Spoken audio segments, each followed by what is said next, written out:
यहाँ पे उपस्थित तमाम मान सम्मान के योग्य सभी महान विभूतियाँ, हमारी माताएं बहनें, छोटे छोटे बच्चे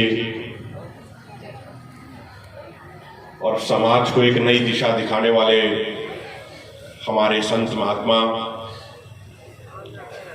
आज यहाँ आप सब लोग एकत्रित हुए हैं। सबसे पहले मैं आप सबको हाथ जोड़ के प्रणाम करता हूं और बड़े बुजुर्गों से आशीर्वाद लेते हुए उनको पैरों को हाथ लगाता हूं। साथियों, मुझे बताया गया कि कृषि के क्षेत्र पे, कृषि के मुद्दे पे हमें अपनी बात रखनी है। मैं उस मुद्दे पे आने से पहले थोड़ी बात आपके साथ सामाजिक तौर की बातें भी आपसे साझा करना चाहता हूं। स्वामी जी ने कहा था कि क्रोध का भोजन विवेक होता है और जब विवेक नष्ट हो जाए तो तब सब कुछ नष्ट हो जाता है। सामाजिक व्यक्ति को कभी किसी के प्रति विरोध अपने मन में नहीं लाना चाहिए। जब स्वामी जी दुनिया को एक नई दिशा दिखाने का कार्य कर रहे थे तो उन्होंने अपने कर्म से, उन्होंने अपने पुरुषार्थ से, उन्होंने अपनी बुद्धि से समाज को एक नई दिशा दिखाने का कार्य किया था। हम किसी दूसरे को नीचा दिखा के हम खुद श्रेष्ठ नहीं बन सकते। हम अपने कार्यों से, हम अपने कर्म से, हम अपनी बुद्धि से, हम अपने संस्कार से, हम अपने आचार से, हम अपने व्यवहार से श्रेष्ठ बनेंगे। एक किसी महान व्यक्ति ने कहा कि चित्तर की नहीं, चरित्र की पूजा करो, व्यक्ति नहीं व्यक्तित्व की पूजा करो।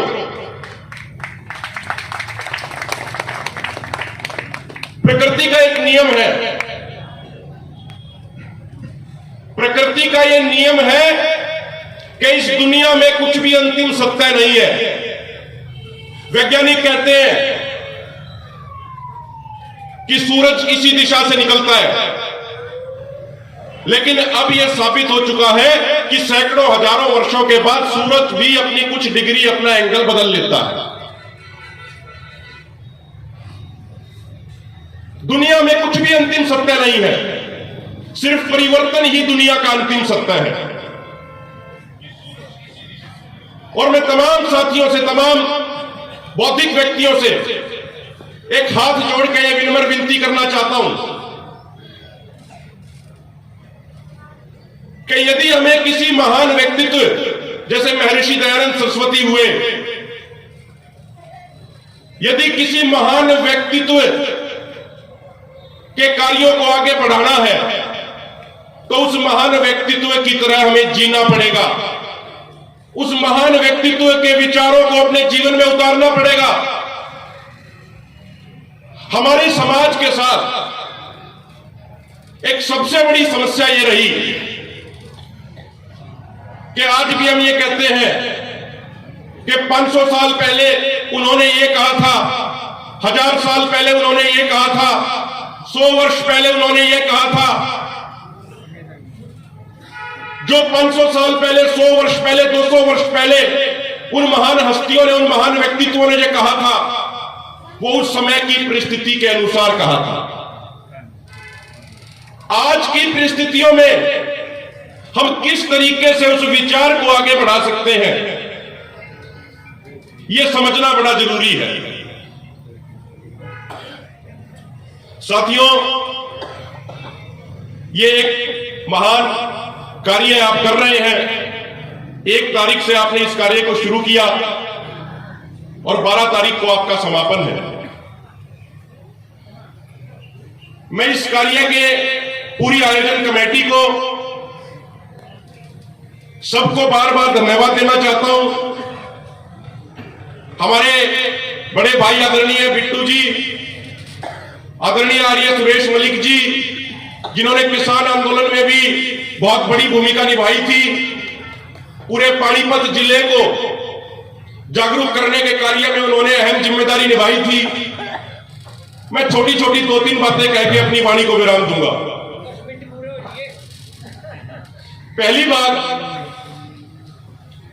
हमें कोई भी यदि नीति बनानी है, आज बात सरकार की नहीं, आज बात सिस्टम की करनी पड़ेगी। आज बात किसी पार्टी की नहीं, बात पॉलिसी की करनी पड़ेगी। जब तक हमारी पॉलिसियां बेहतर नहीं होंगी, जब तक हमारा सिस्टम में सुधार नहीं होगा, तब तक हम कोई भी बदलाव नहीं कर सकते। हमारे देश की विडंबना यह रही कि आज भी हम भारत में कोई नीति बनाना चाहते हैं तो पश्चिमी देशों के अनुसार अपनी नीतियां यहां की बनाते हैं। पश्चिम देशों के नजरिए से हमारे नीति निर्माता या नीति बना रहे हैं। पिछले 75 वर्षों से यह कार्य जारी है।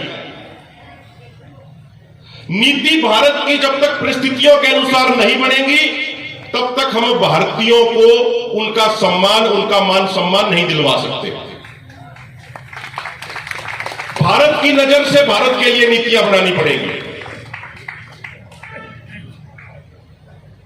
पॉलिसी की बात हम करते हैं।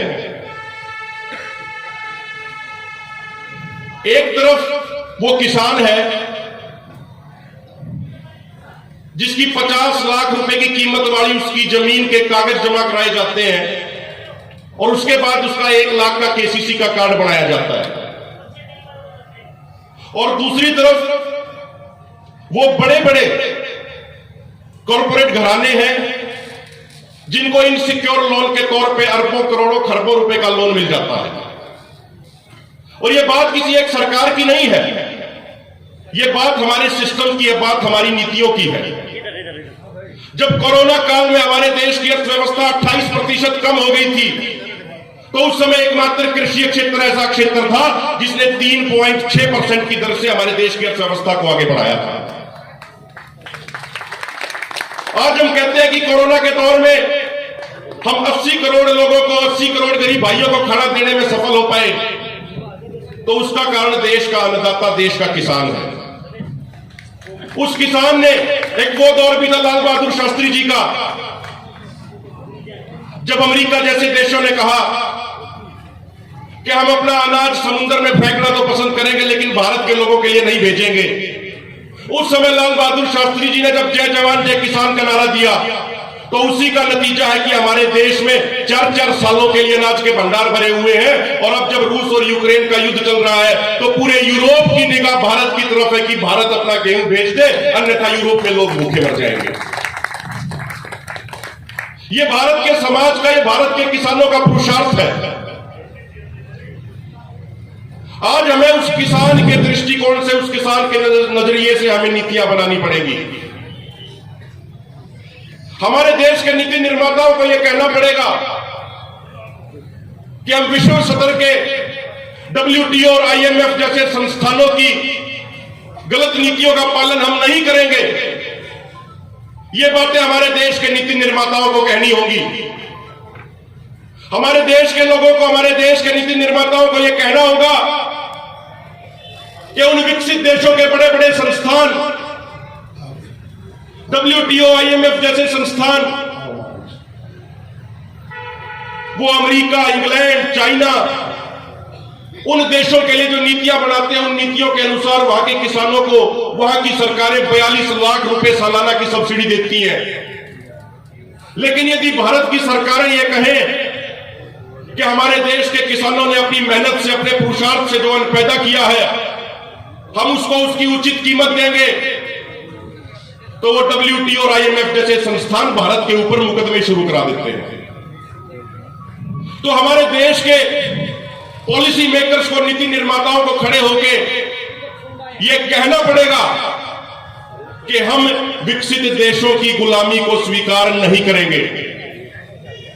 जब तक हम ये नहीं कहेंगे जब तक हम भारत के सामाजिक ताने बाने के अनुसार यहां की नीतियां नहीं बनाएंगे, तब तक भारत को महान और विश्व पटल पे वो सम्मान दिलाने का हमारा सपना अधूरा ही रहेगा। मैं अंतिम बात अपनी ये कहना चाहता हूं कि मृत्यु एक जीवन की सच्चाई है। जिस दिन से हमारा जन्म हुआ उसी दिन से हम मृत्यु की तरफ बढ़ते जा रहे हैं। कोई भी व्यक्ति इस दुनिया में परमानेंट नहीं रहने वाला। जो आया है उसको एक दिन जाना भी है। लेकिन जितना समय इस धरती पे हम हैं, यदि उस समय में हम ऐसा कुछ कार्य कर जाएं कि हमारे जाने के बाद भी हम जिंदा रहें, हम समाज के लिए ऐसा कुछ करके जाएं कि हमारे जाने के बाद भी पीढ़ियां याद रखें। आज स्वामी दयानंद सरस्वती इस दुनिया में नहीं है, लेकिन स्वामी दयानंद सरस्वती के विचारों को मानने वाले लाखों करोड़ों नौजवान, नवयुवतियां, बुजुर्ग उनको स्मरण रखे हुए हैं, उनके विचारों को आगे बढ़ाने का कार्य कर रहे हैं। तो मैं आप सबसे भी, तमाम माताओं बहनों से, हमारे बुजुर्गों से, नौजवान साथियों से यह हाथ जोड़ के विनम्र विनती करना चाहता हूं कि हमें कुछ ऐसा कार्य करके जाना है कि हमारे जाने के बाद भी हमारे वो विचार समाज को आगे बढ़ाने का रास्ता दिखाते रहें। और अंत में आप सबने सुना, हमें यहां अपनी बात रखने का मौका दिया। बातें बहुत कुछ थी, लेकिन समय का पालन करना बहुत जरूरी है। और 10 मिनट का समय हमें दिया गया था, 12 मिनट हो गई है, पहले ही अपने टाइम से हम ऊपर जा चुके हैं। तो मैं ज्यादा समय लेने के लिए आप सबसे क्षमा मांगते हुए अपनी वाणी को यहीं पे अपना विराम देता हूं।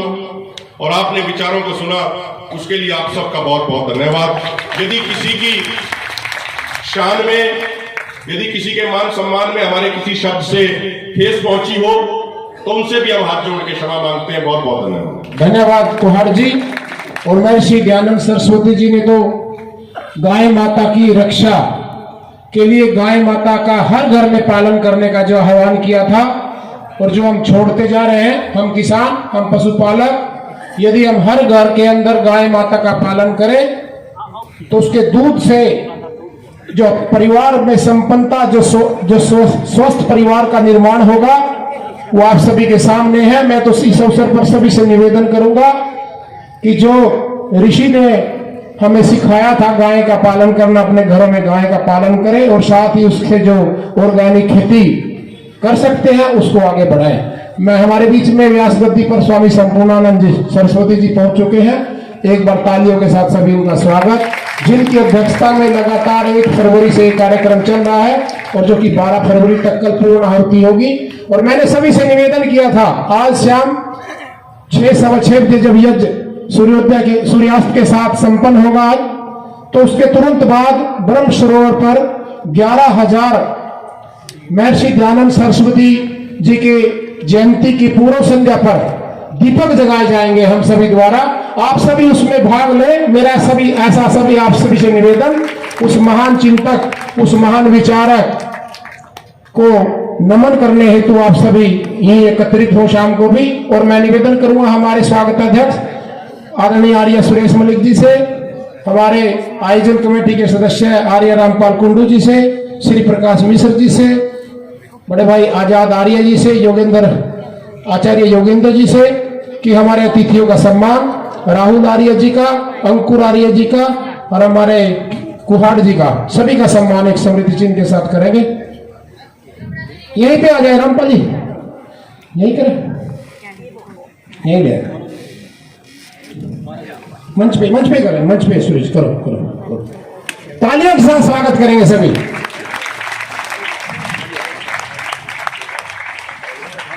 कार्यक्रम लगातार चलता रहेगा।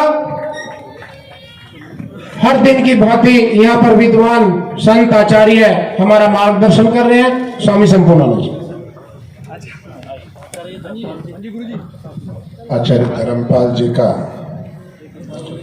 जो निर्मात्री सभा में आर्य निर्मात्री सभा के अंदर प्रमुख आचार्य चल रहा है, आपका भी आप सब लोगों को उद्बोधन सुनने को मिलेगा। आप एक बार कुछ आहुतियां डालिए और उसके बाद आचार्य धर्मपाल जी का ओम विश्वानि देव सवित्र दुरितानि यद्भद्रं तन्न आसुरा